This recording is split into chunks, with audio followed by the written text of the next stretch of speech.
I am originally from Cape Breton Island, which is a small island on the east coast of Canada.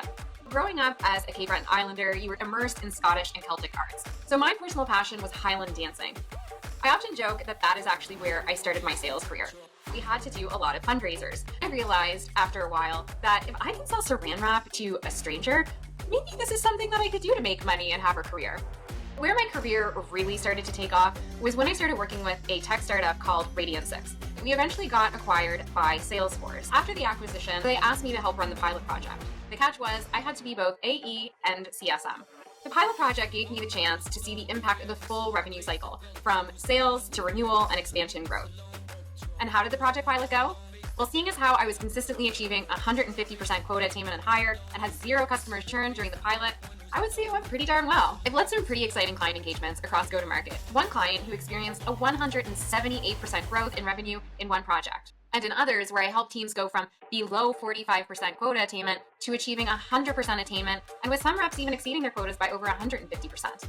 But I don't take my eye off of the retention ball either, and I've helped clients hit renewal rates of 99% and net revenue retention of 150% and higher.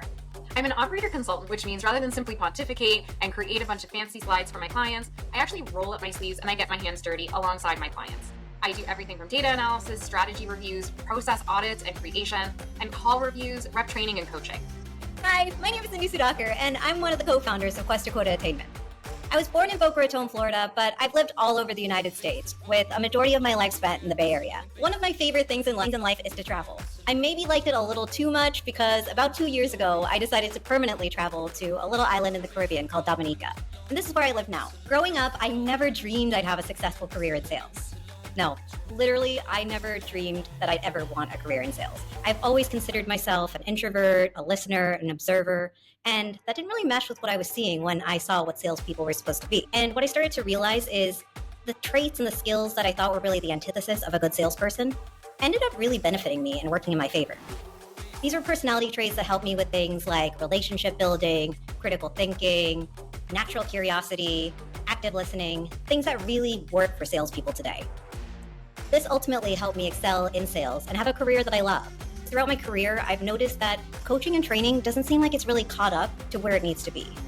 I'm still hearing today the same advice I heard 10 years ago, that push, push, push type of sales advice that never really resonated with me.